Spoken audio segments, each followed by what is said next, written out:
Mau jadi Ashabul Kahfi? Mau jadi pemuda yang berlindung ke dalam gua? Sudah tahu guanya? Yuk sekarang ke sini.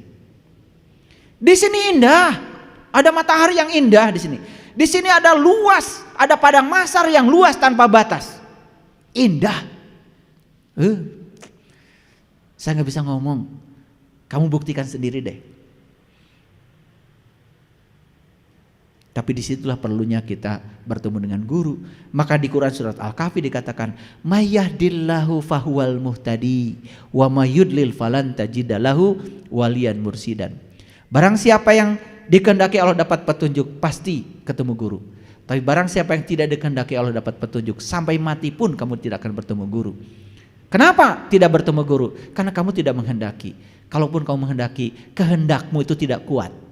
Makanya luruskan tekadmu. Makanya sudah saya bahas kemarin ya, kalau kita ingin menjunjung tinggi arsy kita, belajarlah sama 8 malaikat. Assalamualaikum warahmatullahi wabarakatuh. Ayo saudara-saudaraku semua, kita ngaji ilmu tauhid bersama guru kita Kiai Haji Syaiful Karim. Semoga bermanfaat. A'udzubillahi minasyaitonirrajim. Bismillahirrahmanirrahim. Ini ayat tentang berlindung ke dalam gua. Ya, berlindung kemana? Ke dalam gua. Coba kalau orang Jakarta bilang gua gimana? Gua, gue. Jadi berlindung ke dalam gua berarti berlindung ke dalam gue, ke dalam aku itu. Makanya kata gua dalam Quran itu keren.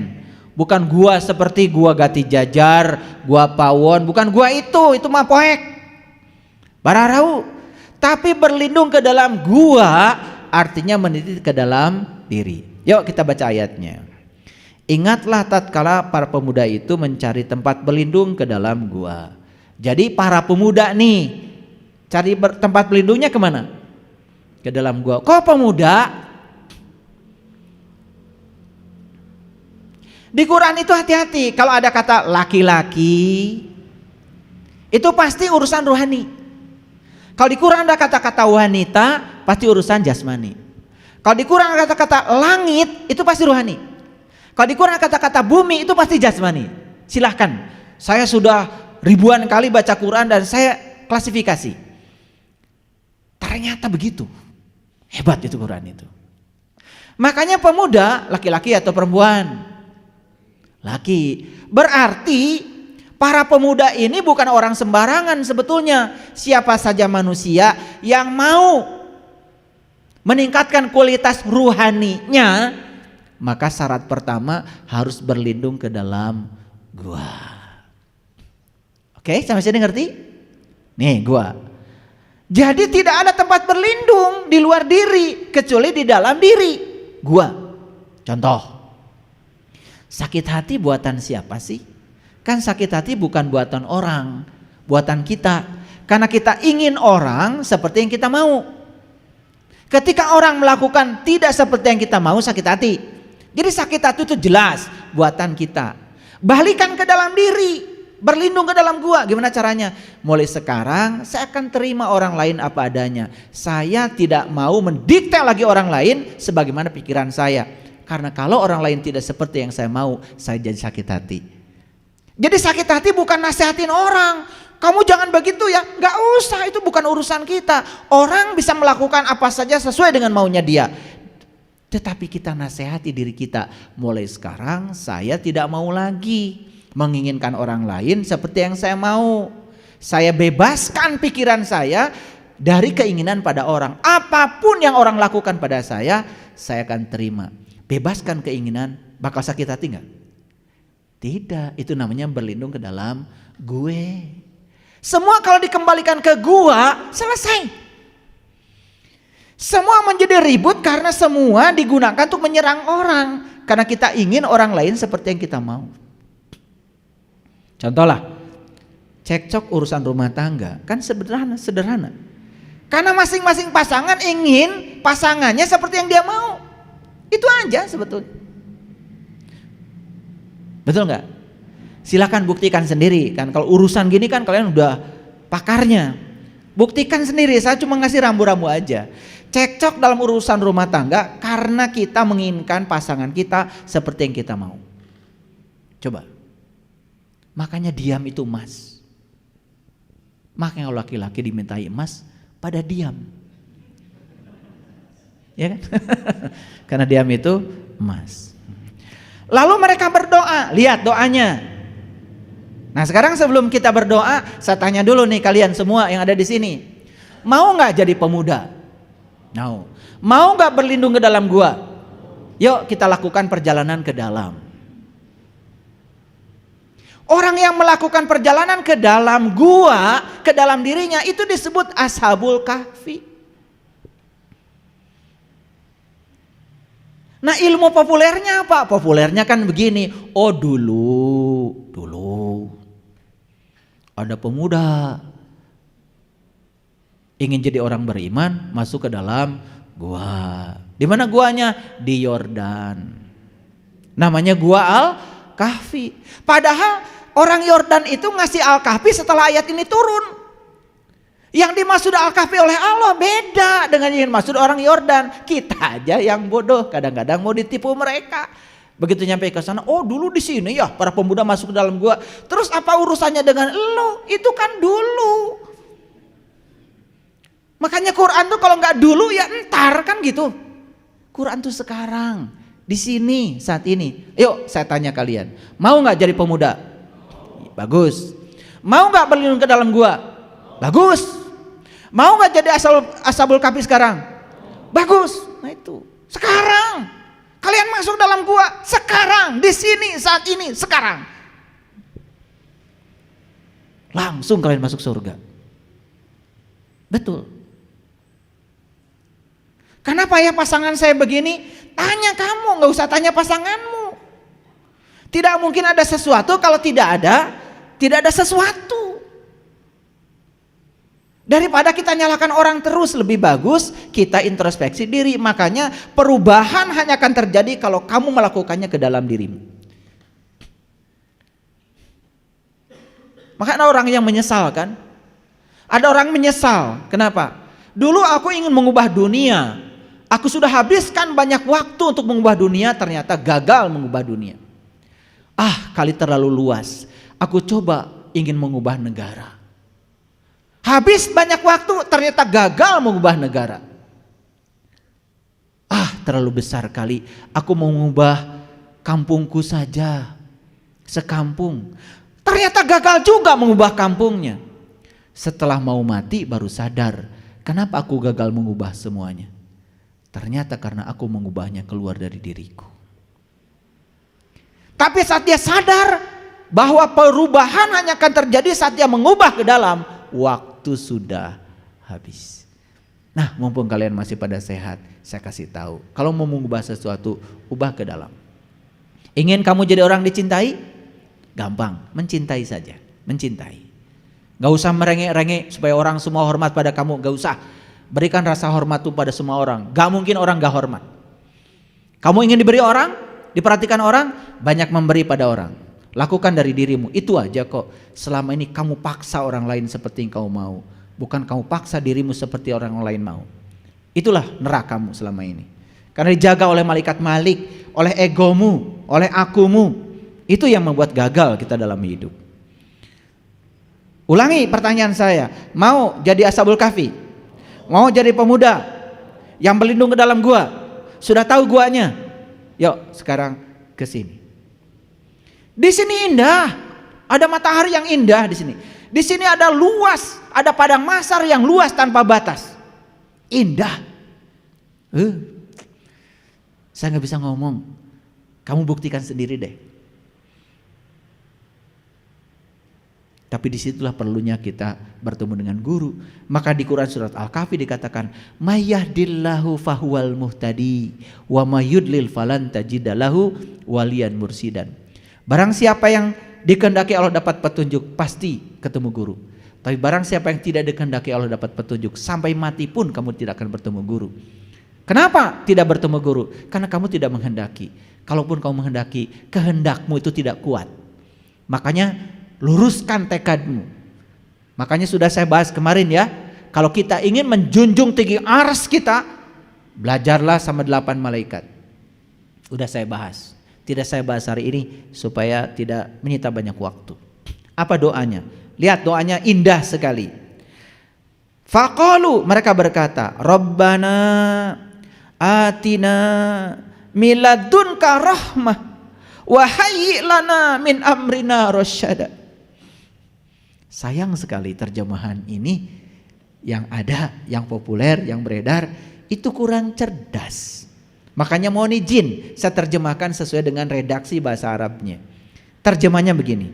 Wahai Tuhan kami, berikanlah rahmat kepada kami dari sisimu dan berikan kecerdasan dalam segala urusan kami. Rosyada itu cerdas. Dari irsyad, rosyid, orang yang cerdas disebut mursyid. Makanya di Quran surah Al-Kahfi ada kata-kata waliyan mursidan. Carilah wali, wali itu pemimpin, mursidan yang cerdas. Siapa pemimpin yang cerdas? Yang mencerdaskan kita. Kalau orang membohongi kita terus, ngiming-ngimingi terus. Oh, kalau kamu membaca ini nanti dapat segini. Kalau kamu baca ini nanti dapat segitu. Kapan? Ntar di akhirat. Tambah bodoh kita. Tapi itu kan populer. Makanya saya nggak pernah menjanjikan apa-apa kan sama kalian. Siapa yang ngaji di tempat saya maka akan dapat surga. Pernah saya ngomong begitu?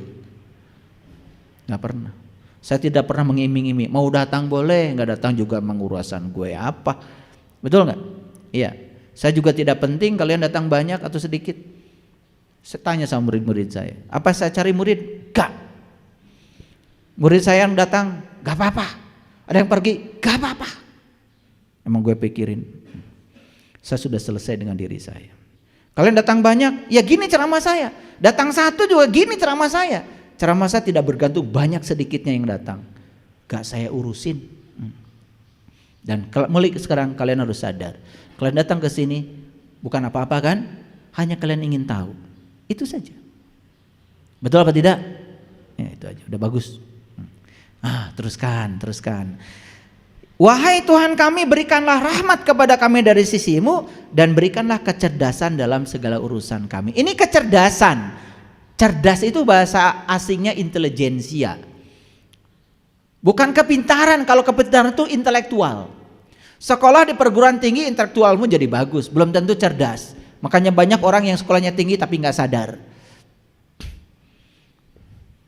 Minta diberi kecerdasan dalam segala urusan. Nah, kecerdasan itu urusannya dengan kesadaran.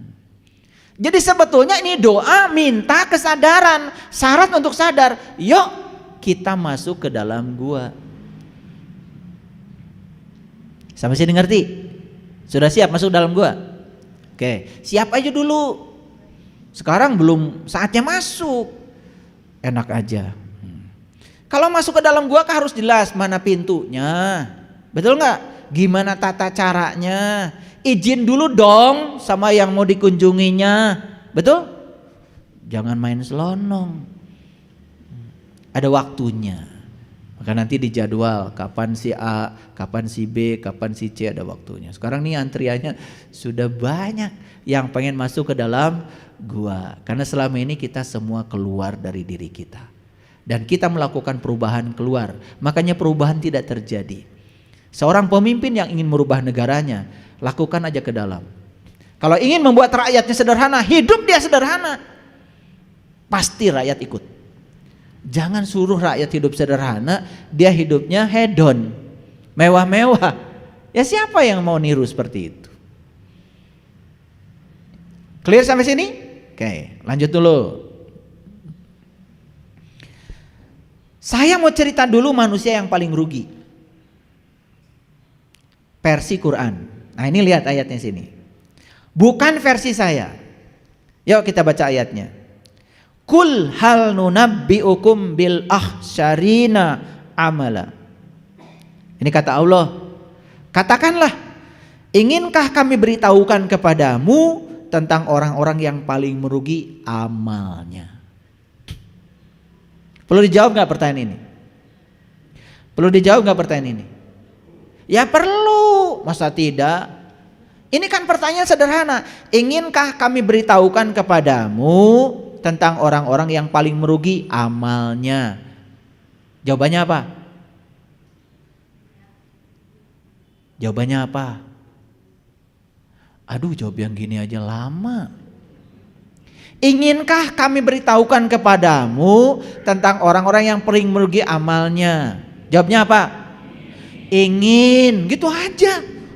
Pakai mikir. Ini kalian tuh kebanyakan mikir, ngajinya terlalu serius. Ngaji dengan saya jangan terlalu serius. Banyak tertawa ya, biar santai. Terutama tertawakan diri sendiri. Ulangi. Inginkah kami, kata Allah, beritahukan kepadamu, kamu semua yang ada di sini, tentang orang yang paling merugi amalnya? Jawabannya apa? Nah, kalau ingin ya saya teruskan ngajinya. Kalau enggak ya sudah. Nah, kenapa perlu dijawab? Karena ngaji ini terus apa enggak? Kalau enggak kan enggak boleh saya menyampaikan ilmu kepada yang tidak ingin. Itu suatu kezaliman. Hadis itu. Nabi Muhammad yang bilang menyampaikan ilmu kepada yang enggak ingin itu dolim. Menahan ilmu dari yang ingin juga dolim. Nah, susahnya saya ini supaya tidak dolim, saya harus pastikan semua yang ada di sini ingin. Ya, semoga semua yang hadir di sini ingin, supaya saya nggak dolim. Bahaya kan? Dan saya kalau keluarkan, kamu tuh nggak ingin, saya keluarkan, tambah dolim lagi saya. Betapa susahnya kan saya bicara, betul nggak? Yuk kita saling menghormati supaya tidak dolim. Semoga semua yang hadir di sini ingin. Ulangi pertanyaannya, ingin apa tidak? Ingin. Ini baru Quran surat Al-Kahfi ayat 103. Udah ingin kan? Oke. Siapa orang yang merugi itu? Lanjut. Ayat 104. Yuk kita baca sekarang. Allazina dhalla sa'yuhum fil hayati dunya wa hum yahsabuna annahum yuhsinuna sun'a.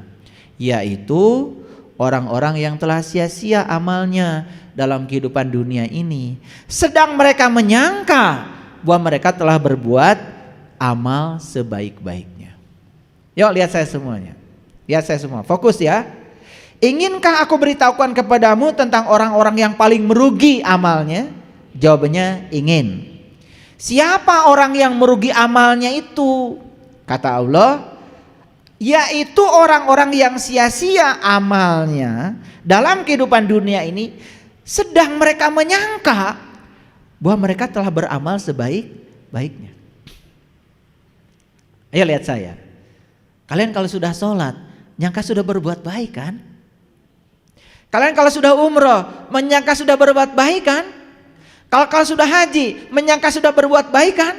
Kalau kalian sudah baca Quran, menyangka sudah berbuat baik kan? Ini lucu kadang-kadang. Judulnya pengajian, isinya baca terus. Padahal pengajian kan dari kata kaji. Kaji itu artinya kayak gini nih, mikir. Kalian kan saya ajak mikir nih.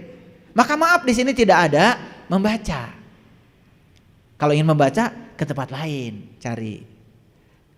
A'udzu billahi minasyaitonir rajim.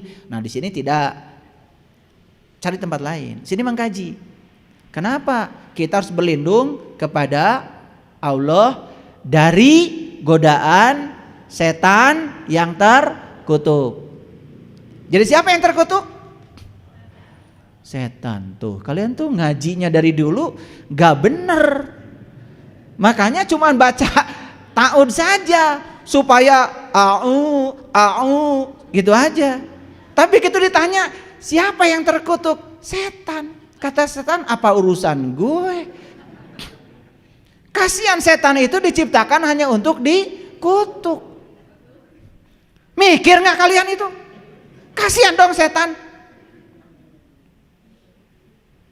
Nah itu karena selama ini gak ngaji, cuman baca. Nih saya kasih tahu, aku berlindung kepada Allah dari godaan setan yang terkutuk. Siapa yang terkutuk? Yang terkutuk itu kamu ketika gagal berlindung kepada Allah. Ulangi lagi, ini gara-gara gak ngaji, cuman baca doang. Ini saya sudah eksperimen loh. Ada sebuah pengajian itu baca Qur'annya udah nggak usah disaksikan lagi, udah Iqra 8. Saya tes ini Iqranya udah berapa semua? 8 Pak. Wih, luar biasa. Kan Iqra cuma 6. Itu sudah 2 tingkat di atasnya itu loh. Luar biasa. Saya tanya, a'udzubillahi minasyaitonirrajim artinya apa? Pinter. Aku berlindung kepada Allah dari godaan setan yang terketuk. Siapa yang terketuk? Setan Pak. Waduh. Setan tuh cuma jualan, nawar-nawarin. Ngerti maksud saya? Yang belikan kamu. Kamu terkutuk saat kamu mengikuti ajakannya. Kalau enggak, iya enggak. Ngerti sekarang yang terkutuk? Suka terkutuk? Siapa yang mengutuk dirimu? Ya kamu sendiri. Setan tuh bahkan gak pernah ngutuk kamu. Oke, udah lanjut dulu. Ini saya jadi nyimpang sedikit. Karena ini banyak yang ngasih judul pengajian tapi isinya baca. Mohon maaf, ibu-ibu tanya, mau kemana Bu? Pengajian. Tasnya penuh. Ya. Begitu nyampe situ, buka Quran, baca. Betulkan mahrojnya, betulkan idgomnya, betulkan ikhfanya. Tos Bu, tos. Irah ngajina. Kan perasaan kakak ramaca. Kan udah dapat pahala. Saya tidak meremehkan itu loh, itu bagus. Cuman apa sampai di situ jadi populer kan? Apa tidak ingin itu tahu pesan Quran? Kan Quran tuh surat, Quran surat. Kalau kalian baca Injil, Injil tuh ya pasal ayat. Tapi Quran itu surat. Quran surat. Kalau surat tuh pasti ada pesannya dong. Apa sih pesan dari a'udzubillahi minasyaitonirrajim? Apa pesan dari bismillahirrahmanirrahim? Apa pesan sudah sampai pada kalian? Baca surat gak ada pesannya, itu kan sama saja baca surat sia-sia gitu gak? Gitu gak? Ya. Kenlah sugan ngerti. Lanjut dulu. Inkah aku beritahukan kepadamu tentang orang-orang yang apa tadi? Merugi amalannya. Merugi itu bukan berarti dia tidak melakukan. Sudah ngaji tapi nggak ada pesannya. Karena mengklaim aja ngaji, isinya nggak ada kajian, nggak ada. Isinya cuma baca doang, disebutnya mengaji. Jadinya rugi, nggak dapat apa-apa. Makanya kata Allah, yaitu orang-orang yang telah sia-sia amalnya dalam kehidupan dunia, sedang mereka menyangka mereka terbuat sebaik-baiknya. Gak ada orang baca Quran menyangka tidak berbuat baik. Gak ada. Pasti menyangka sudah berbuat baik. Walaupun di zaman Rasul kan gak ada orang baca Quran. Ada gitu? Lah Qurannya belum ada. Maaf ya, maaf. Maaf, saya udah minta maaf. Tapi kalian kalau udah baca kan merasa sudah seperti zaman Rasul, betul nggak? Di zaman Rasul tuh belum ada orang baca Quran. Lah Qurannya belum ada. 300 tahun setelah Khalifah Utsman bin Affan mengumpulkan semuanya, itu baru ada Quran, baru pada dibaca. Jadi baca Quran bagus, tapi jangan mengklaim seakan-akan sudah hidup di zaman Rasul. Ya, di Quran memang banyak pesan kan surat ini. Bagus kalau kita bisa menangkap pesannya. Coba pesan dari Bismillahirrahmanirrahim aja udah indah. Kalau tahu Bismillahirrahmanirrahim, atas nama Allah yang Maha Pengasih dan Maha Penyayang. Oh, kalau saya baca Bismillahirrahmanirrahim berarti saya sedang mengatasnamakan Allah. Pantas gak ya saya mengatasnamakan Allah? Pantas gak ya saya menyatakan wakilnya Allah? Pantas gak ya saya yang pemarah, pembenci menyatakan wakil Allah yang Maha Pengasih, Maha Penyayang? Pantas gak saya? Surat kuasa apa yang saya pegang dari Allah untuk menyatakan saya adalah wakilnya Allah? Pantaskah saya menjadi kepanjangan tangan Allah menyampaikan cinta kasih Allah sementara yang kita sebarkan adalah kebencian? Pantaskah saya? Tanya dirimu. Itu kan sekedar baca bismillahirrahmanirrahim. Pesannya dalam sekali. Pantaskah saya? Karena saya pernah pada situasi saya nggak berani baca ayat itu, nggak berani, nggak layak saya baca ayat itu. Bergetar hati saya, nggak pantas saya. Tapi karena kalian nggak tahu, kalian kan terus aja baca itu. Sementara tanpa pertanggungjawaban baca itu. Atas nama Allah yang Maha Pengasih dan Maha Penyayang. Mana surat kuasamu dari Allah? Menyatakan atas nama Allah. Orang mengatakan atas nama siapa itu ada surat kuasanya kok. Apa surat kuasa yang harus kita miliki? Tahaluk bi akhlakillah. Apakah kita berakhlak seperti akhlaknya Allah? Baru pantas. Maka di Quran dikatakan man azinalahu rahman wa qala sawaba. Siapa yang dapat izin bicara dari Allah, kata-katanya akan menghunjam. Apa izin bicara itu? Kalau kita sudah selaras dengan Allah, izin bicara datang. Dan orang yang tidak selaras dengan Allah, bicara apapun bohong. Apalagi membohongi orang. Dia menyampaikan sesuatu yang dia sendiri tidak mengalaminya. Dia tidak mengerti, tidak memahaminya. Banyak orang yang menawar-nawarkan sesuatu pada kamu. Dia sendiri belum mengalaminya. Nawarkan surga, dia nggak ngerti surga. Dia juga baru berjudi, kali aja masuk surga. Lucu kan? Nawarin orang, ngejamin-jamin orang lagi masuk surga. Dia sendiri belum tentu. Itu populer, nggak apa-apa, gak ada yang salah. Nah, apa yang menyebabkan orang itu rugi? Baca ayat ini. Mereka itu orang-orang yang tertutup terhadap tanda-tanda Tuhan dan tertutup terhadap perjumpaan dengan Dia. Itu saja, penyebabnya cuma dua. Satu, tertutup terhadap tanda-tanda Tuhan. Yang kedua, tertutup terhadap perjumpaan dengan Dia. Kalau ditanya, kau percaya gak akan berjumpa dengan Allah? Percaya, kapan? Nanti di akhirat. Loh, ayatnya mengatakan siapa yang tidak bertemu di dunia, di akhirat gak akan bertemu. Wa man kana fi hadhihi a'ma wa huwa fil akhirati a'ma wa adallu sabila. Loh, ayatnya begitu, yang gak ketemu di dunia gak ketemu di akhirat. Nabi Muhammad Isra Mi'raj emang di akhirat? Di mana? Kan di dunia, kalau di akhirat gak akan nyampe dong beritanya sama kita. Betul apa tidak? Mikir dong. Ini saya jadi kenceng ya ceramahnya, supaya mikir. Dua, lihat saya. Satu, tertutup terhadap tanda-tanda Tuhan. Yang kedua, tertutup terhadap perjumpaan dengan Dia. Cuman dua penyebab rugi itu. Maka ayat ini mengatakan, maka sia-sialah amalan mereka.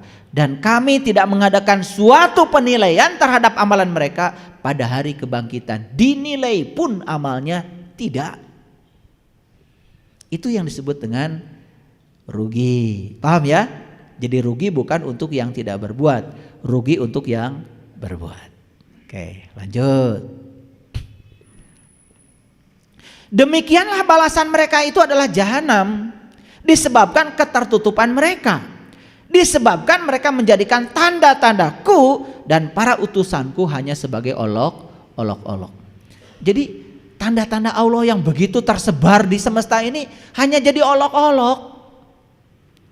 Makanya saya tunjukkan kemarin sama yang ikut kepada saya. Kamu pernah ke Candi Boko? Pernah. Naik ke Candi Pembakaran. Saya kasih meditasi cuma 5 menit. Saya suruh mengalami la ilaha illallah. Lenyap semuanya. Nangis semuanya. Saya tanya sekarang, yang mana yang kamu? Yang mana yang kamu? Yang mana yang bukan dia? Nangis semuanya. Fana semuanya. Gak ada lagi candi. Yang ada cuma dia. Hanya 5 menit saya ajarkan la ilaha illallah. Semuanya udah gak ada. Kan kalian biasa baca la ilaha illallah, betul gak? 100 kali gak ada apa-apanya, betul gak? Utang tetap banyak, cicilan gak kebayar, leasing malah ngambil, ya tuh. Buktikan. La ilaha illallah, tidak ada Tuhan selain Allah. Yang mana yang bukan Allah? Saya ajarkan itu hanya 5 menit. Akhirnya teriak semuanya. Saya pernah kesini berkali-kali ayah, tapi saya tidak mengalami pengalaman ini. Sampai hari ini kata Kang Diki tadi, saya masih bergetar sampai hari ini. Kenapa tidak lama? Saya tidak ngasih lama. Cukup segitu dah untuk pemula. Kasih lama, bahaya. Kalian gak balik lagi. Kalau udah merasakan kesenangan di sana, kalian gak mau lagi berkarya di sini. Kalian masih harus berkarya di sini. Masih ada anak, ada cucu. Ya balik lagi. 5 menit cukup. Saya tanya, pernah gak ke Candi Ijo? Pernah ya. Dapat apa? Ya cuma dapat foto. Pernah gak kamu menyaksikan kegelapan seperti apa? Kenapa orang tua bikin candi? Kenapa di Mesir Nabi Musa bikin piramid? Kenapa di Cirebon ada namanya Gua Peteng di Sunyaragi? Kenapa? Apa sih pesan leluhur kita? Semesta ini pada dasarnya adalah gelap. Matahari itu tinggal dalam kegelapan. Cuman dia terhalang oleh sinarnya sendiri. Makanya kegelapan itu abadi. Cahaya itu datang dan pergi. Orang tua kita bikin candi keren banget. Wah, kalau saya jelaskan kalian jadi keenakan. Pergi aja sendiri. Demikianlah balasan mereka itu jahanam, disebabkan ketertutupan mereka dan disebabkan mereka menjadikan tanda-tandaku dan para utusanku sebagai olok-olok. Jadi yang namanya ayat Quran itu cuman kalian baca. Itu namanya mengolok-olok. Ada surat dibaca, tapi kalian tidak berusaha memahaminya, bukan mengolok-olok itu. Dan sudah ada para utusan Tuhan. Dan para utusan Tuhan itu 3 cirinya, cuma 3 cirinya.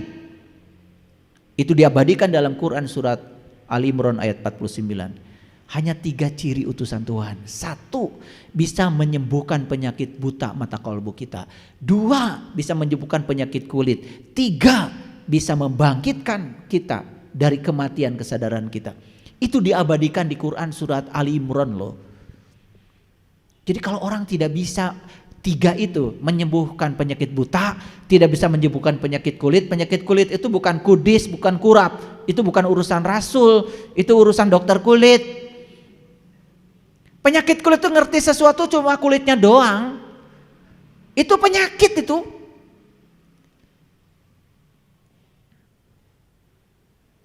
Gak ngerti isinya, gak ngerti esensinya.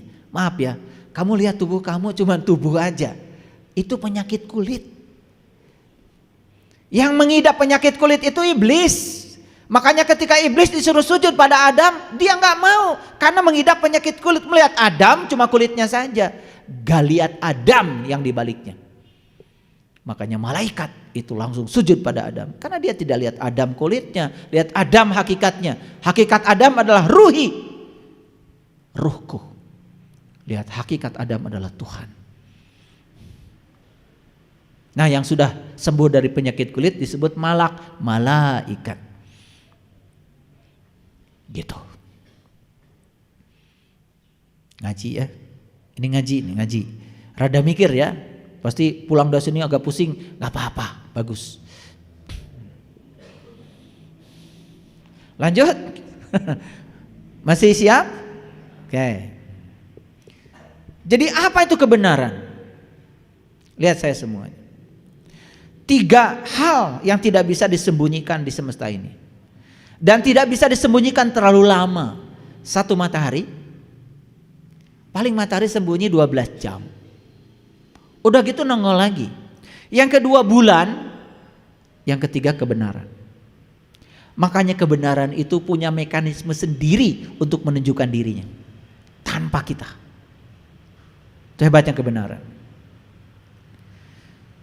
Mata kolbu ini punya kemampuan 70 kali lebih besar untuk melihat kebenaran daripada indera penglihatan.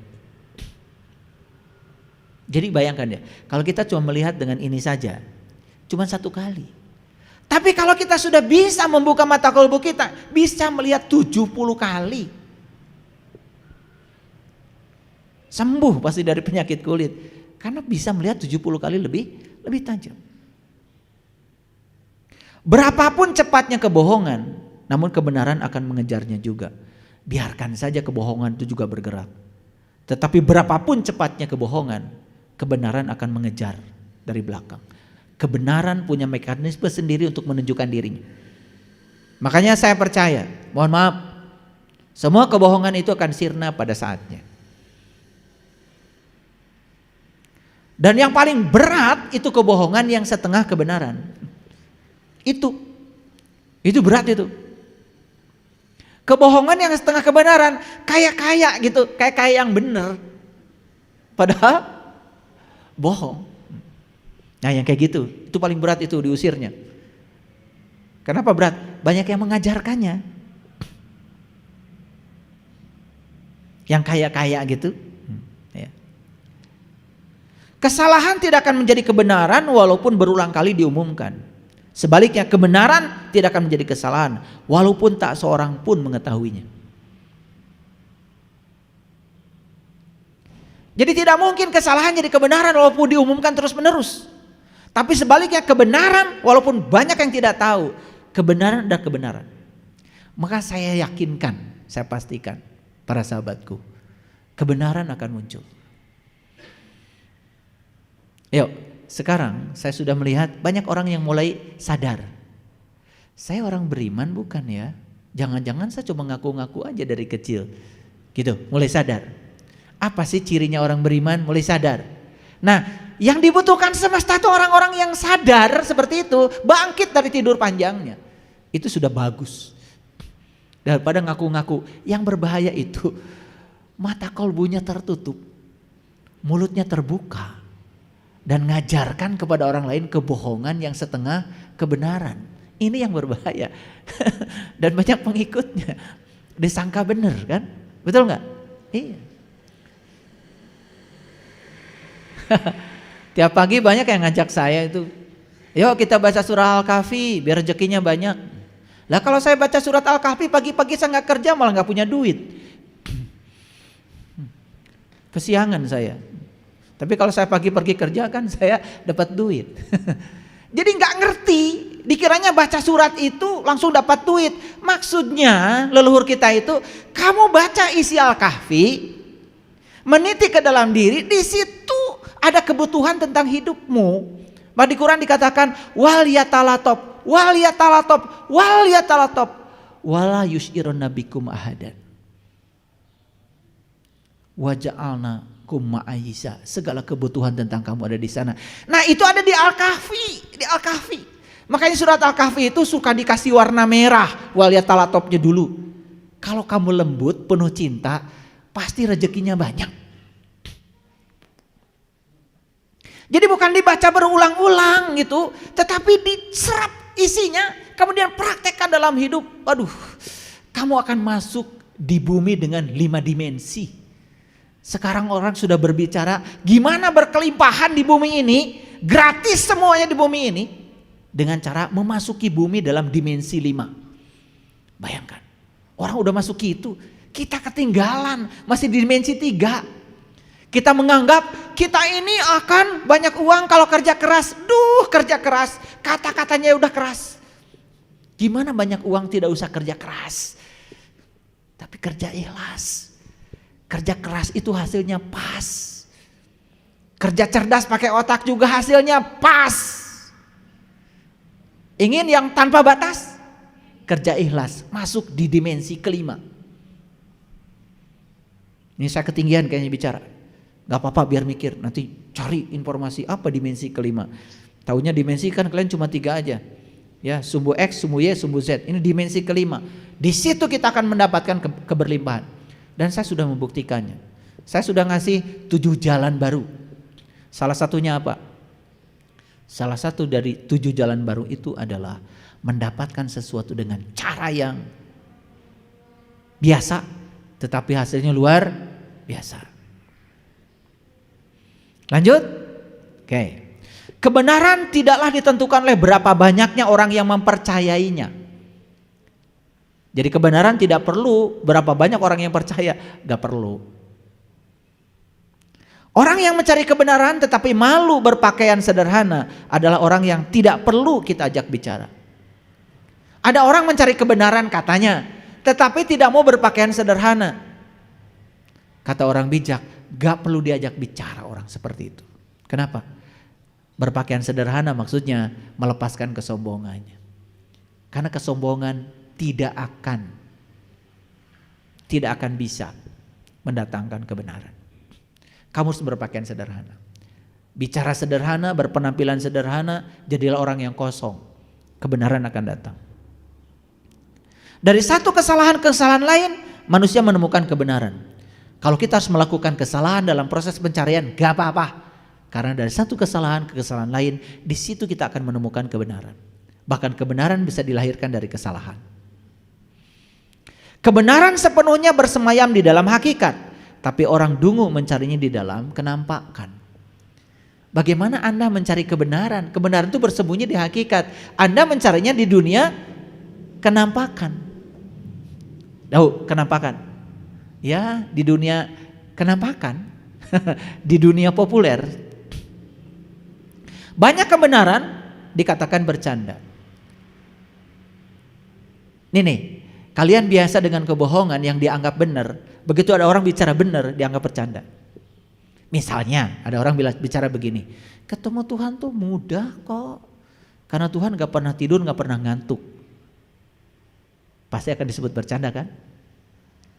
Saya pernah mengatakan pada murid saya, ketemu Tuhan tuh lebih mudah daripada ketemu Pak RT. Ini omongan saya dianggap bercanda. Karena kebenaran itu memang kadang-kadang dianggap candaan. Karena kebenaran itu disembunyikan, aurat bagi mereka yang tidak mencarinya. Bagian terburuk dari yang dibohongi adalah mengetahui bahwa Anda tidak layak untuk mendapatkan kebenaran. Bagian terburuk dari orang yang mau dibohongi itu, Anda tidak layak mendapat kebenaran. Makanya kalau Anda masih bisa dibohongi, berarti Anda masih bodoh. Mau disebut orang bodoh? Tapi mau dibohongi? Ya. Sok atuh eureun.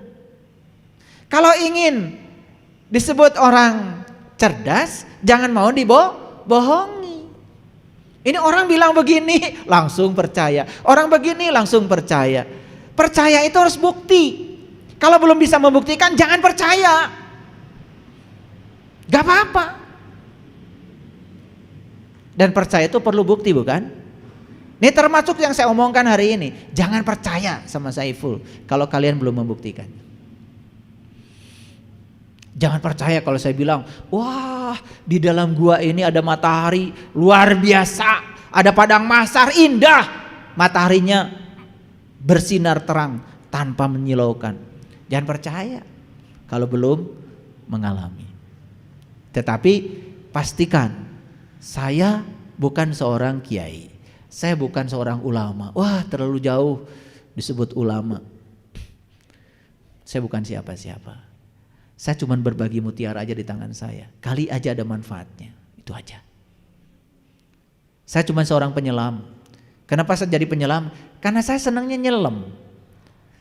Saya kalau percaya sesuatu itu harus bukti dulu. Baru saya percaya. Itulah memang saya. Saya tidak populer makanya. Semua kebenaran di dunia ini harus melewati 3 langkah. Pertama ditertawakan, yang kedua ditentang dengan kasar, yang ketiga diterima tanpa pembuktian dan alasan. Jadi jalan kebenaran itu 3 para sahabat. 1, ditertawakan. 2, ditentang dengan tidak sopan dan kasar. Yang ketiga diterima tanpa pembuktian dan alasan. Ujungnya kebenaran itu sampai di titik yang ketiga. Makanya begitu kita bicara kebenaran, jangan heran kalau ditertawakan, itu jalan pertama. Kalau kita bicara kebenaran, jangan heran kalau kemudian kita diperlakukan kasar, jalan kedua. Tapi jalan ketiganya akan diterima. Saya pastikan ya, murid-murid saya yang ngaji di saya dulu pernah mentertawakan saya. Nanti suruh bicara satu-satu. Dan mereka juga pernah menentang saya dengan kasar. Sampai di titik samina wa ta'na setelah mengalami. Makanya saya tidak heran kalau saya bicara kebenaran kemudian tertawakan. Karena memang kebenaran itu cirinya ditertawakan. Kalau kebohongan biasanya diterima dengan mudah. Gak ada orang menerima kebenaran dengan mudah, gak ada. Tapi banyak orang yang menerima kebohongan dengan mudah. Segala sesuatu yang kita dengar adalah pendapat, bukan fakta. Segala sesuatu yang kita lihat adalah perspektif, bukan kebenaran. Hati-hati, kalian menemukan kebenaran dengan dua cara. Satu dengan didengar, yang kedua dengan dilihat. Kalau didengar dan dilihat saja, itu baru baru pendapat dan perspektif. Kalau didengar saja, itu bukan fakta, itu pendapat. Kalau dilihat saja, itu juga bukan kebenaran, itu baru perspektif. Dan ciri kebenaran itu dirasakan. Ya? Oke. Makanya sahabat yang paling baik dari kebenaran adalah waktu. Musuhnya yang paling besar dari kebenaran adalah prasangka. Dan pengiringnya yang paling setia terhadap kebenaran adalah kerendahan hati. Sahabat yang paling baik bagi kebenaran adalah waktu. Waktu itu tidak pernah salah. Dan pada waktunya kebenaran akan muncul. Yang kedua, musuh yang paling besar dari kebenaran adalah prasangka. Mereka yang berprasangkanya buruk terus tidak layak mendapatkan kebenaran. Dan yang ketiga, pengiring yang paling setia dari kebenaran adalah kerendahan hati. Hanya orang yang punya kerendahan hati yang layak untuk mendapatkan kebenaran. Para sahabatku, kenapa saya bilang judulnya lakukan yang benar, bukan yang populer. Baik, kita lihat Quran surat Yunus ayat 36. Wa may yattabi'u aktsarahum illa dzann. Inna dzann la yugni minal haqqi syai'a. Innallaha alimun bima yaf'alun. Kebanyakan mereka tidak mengikuti kecuali persangkaan saja. Sesungguhnya persangkaan itu tidak sedikit pun berguna untuk mencapai kebenaran. Sesungguhnya Allah Maha mengetahui apa yang mereka kerjakan. Yuk kita jujur sekarang. Apa yang disebut benar oleh kita, apakah sudah kita alami atau sekedar sangkaan kita? Kalau baru sangkaan jelas bukan kebenaran. Tapi Quran mengatakan yang menyangka itu benar itu banyak. Itu yang disebut dengan mayoritas, bahasa Qurannya kasiro. Kasiro itu 90%. Kebalikan dari kasiro, kolil. Kolil itu ya 10%. Itu sebagian kecil, kolil. Sebagian besar kasir. Ayat yang dipakai oleh Allah di ayat ini apa? Wa may yattabi'u aktsarohum katsiro. Pertanyaan saya, mau ikut yang banyak? Belum tentu benar. Kalau gitu ikut yang sedikit. Apalagi mau ikut siapa? Ikut yang banyak belum tentu benar. Ikut yang sedikit, apalagi yang banyak aja belum tentu benar. Mau ikut siapa? Ikut siapa? Pikirin sendiri.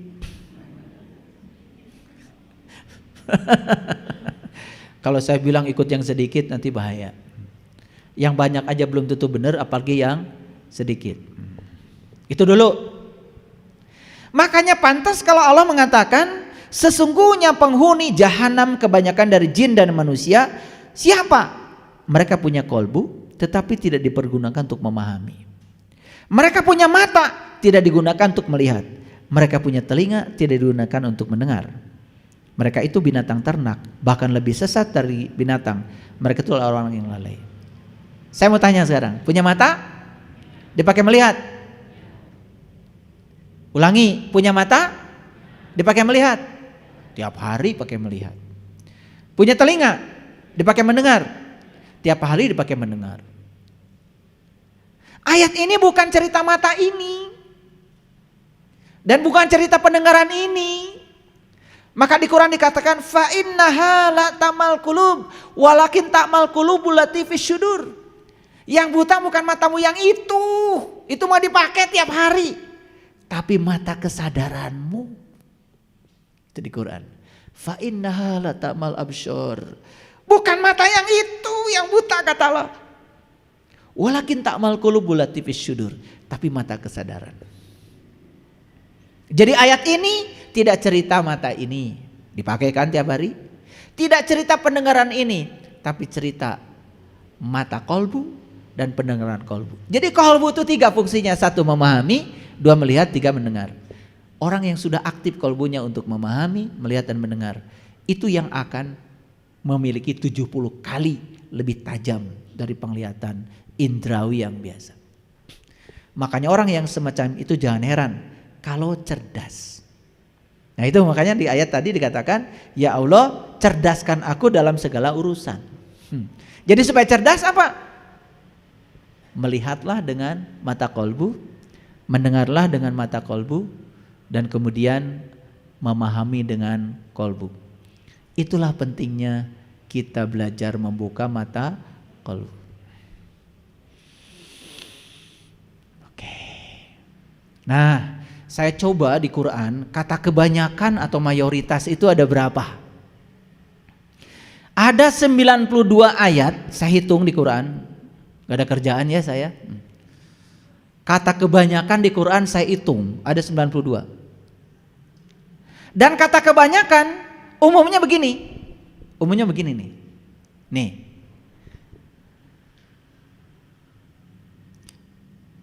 Kan di Quran tuh ada kata kebanyakan. Misalkan begini, kebanyakan mereka tidak memahami, kebanyakan mereka tidak bisa mengambil pelajaran, kebanyakan mereka itu tidak ingat, kebanyakan mereka tidak beriman, kebanyakan mereka fasik. Itu diulang-ulang loh kata kebanyakan, 92 kali kata kebanyakan. Nah, yang sedikit, yang kolil, saya hitung di Quran cuma 1, 2, 3, 4, 5, 6. Cuma 6 ayat yang kolil. Adanya di Quran surat An-Nisa ayat 142, ingatnya sedikit sekali. Tuh. La yadhkurunallaha illa qalila. Kemudian di Quran surat 48 ayat 15, ngertinya sedikit sekali. Jadi yang mengerti itu sedikit sekali. Di Quran surat Al-Baqarah 88 dikatakan yang beriman sedikit sekali. Jadi yang ingat pada Allah sedikit sekali, yang mengerti itu ternyata sedikit sekali, yang beriman ternyata sedikit sekali, yang bersyukur juga sedikit sekali. Qalilam ma tashkurun. Nah, bahkan yang bersyukur sedikit sekali diulang di 2 ayat. Yang pertama saya temukan di Quran surat 32 ayat 9, yang kedua saya temukan di Quran surat 34 ayat 13. Nah, surat ke-40 Al-Mu'min ayat yang ke-58 berbicara tentang ternyata yang bisa mengambil pelajaran di kehidupan ini pun sedikit sekali. Jadi kata kebanyakan atau mayoritas, kebanyakan mereka tidak beriman, kebanyakan mereka fasik, kebanyakan mereka dolim, kebanyakan itu 92 kali. Sesuai dengan kebanyakan kan? Tetapi qalil, sedikit sekali, itu cuman 1, 2, 3, 4, 5, 6 kali. Jadi saya tanya lagi, mau masuk yang kebanyakan atau mau masuk yang sedikit? Nah, yang sedikit itu ingatnya kepada Allah berarti banyak. Yang sedikit itu berarti mengertinya banyak. Emang ingatnya udah banyak? Tahu aja belum. Mengertinya mau udah banyak. Mengerti bukan pakai otak. Dan tadi mengerti itu 3. Harus dengan kolbu. Memahami, melihat, mendengar. Lah mata kolbunya mesti merem. Ini kesimpulan akhir nih, udah mau jam 12. Ulangi. Mau yang sedikit? Oke, bagus. Yang sedikit itu ingat ke Allahnya banyak. Berarti yang sedikit ini sudah tahu Allah dong. Yang sedikit ini mengertinya banyak. Berarti sudah terbuka dong mata kolbunya. Karena sudah bisa memahami, melihat dan mendengar dengan 70 kali ketajaman dari yang biasa. Yang sedikit ini ternyata yang beriman kan sedikit. Jadi yang beriman itu cuma sedikit. Gak apa-apa. Kan kalian ingin masuk yang sedikit. Insya Allah beriman. Tapi gak apa-apa sedikit. Kata Allah yang beriman itu sedikit. Jadi yang tidak beriman banyak. Yang aku beriman banyak. Nah yang paling berbahaya itu yang aku beriman. Karena dia itu sebetulnya sedang mengerjakan kebohongan setengah kebenaran. Itu yang paling sulit ditolong. Maka di Quran dikatakan wa minan nasi may yaqulu amanna billahi wa bil yaumil akhir wa ma hum bimu'minin. Dan banyak di antara manusia yang mengatakan aku beriman pada Allah. Padahal kata Allah wa ma hum bimu'minin. Mereka tuh bukan orang beriman, cuma mengaku sebagai orang yang beriman. Yukhadi'una Allah wallazina amanu wa ma yakhda'una illa anfusahum wa ma yash'urun. Mereka itu ingin menipu Allah dan orang beriman. Padahal mereka menipu dirinya sendiri, cuma mereka tidak sadar. Nah tidak sadarnya itu karena mereka terus ngaku-ngaku sebagai orang yang beriman, padahal bukan. Fi qulubihim maradu fazadahumullahu marada. Nah di dalam kalbu mereka ada penyakit. Apa penyakitnya? Penyakit mengaku. Jadi mengaku beriman itu penyakit. Jujur, kalau orang jujur, saya kayaknya belum beriman deh. Saya pengen jadi orang beriman gitu. Itu lebih gampang ditolongnya daripada orang yang mengaku. Dalam kalbunya ada penyakit. Penyakit apa? Penyakit mengaku. Fi qulubihim maradun fazadahumullahu marada walahum adzabun alimum bima kanu yaksibun. Bagi mereka ada azab yang sangat keras disebabkan mereka berbohong. Apa bohongnya? Ngaku beriman. Maaf ya. Makanya saya tadi saya protes sama orang tua saya. Pak, sejak kapan saya disuruh mengaku orang beriman sama Bapak? Saya protes dulu. Dan itu yang membuat saya jadi gak sadar-sadar. Karena saya ngaku dari kecil beriman. Saya kalau udah lancar baca Quran kan ngakunya saya soleh. Betul gak? Padahal baru baca, ngaji juga belum. Itu pertanyaan saya. Makanya saya protes. Bapak saya kemudian mengatakan, ya Bapak salah karena Bapak ngasih label sama kamu sejak kamu kecil. Karena ketakutan Bapak saya pada diri saya. Makanya bahayanya orang tua adalah ngasih label sesuatu pada saat anak kita belum balik. Betul gak? Coba, maaf ya, maaf ibu. Dari kecil kan anak kita disuruh berpakaian begini, betul gak? Disuruh begini, suruh begitu. Bahkan kita sangat bangga ketika anak kita sudah hafal doa orang tua. Itu yang pertama diajarkan. Pokoknya Allahumma gfirli wali walidaya warhamhuma kama yarabani sugiro. Itu doa pertama yang kalian ajarkan pada anak, bukan? Takut kalian mati tidak ada yang mendoakan, gitu kan? Betul kan? Itu. Kalian ini untuk selamat aja perlu orang lain. Itu karena kita gak percaya pada diri kita sendiri. Kali aja anak kita bisa nolong. Makanya tolong ya. Allahumma gfirli wali walidaya warhamhuma kama yarabani saghira. Pernah saya tanya, kenapa sih Nabi Muhammad ngajarin doa itu luar biasa? Ya Allah, ampunilah aku dan dosa kedua orang tuaku, dan sayangi mereka sebagaimana mereka menyayangi aku waktu aku kecil. Kenapa ada statement itu? Saya pertanyakan, itu gak ada yang bisa menjawab. Dan saya kalau pertanyakan juga pada kalian di sini, saya jamin tidak ada yang bisa menjawab. Karena untuk bisa menjawab itu perlu kesadaran spiritual yang sangat luar biasa. Sayangi mereka sebagaimana mereka menyayangi aku waktu aku kecil. Itu perlu, wah itu luar biasa. Saya baru bisa menjawab itu setelah kurang lebih 37 tahun saya bertanya.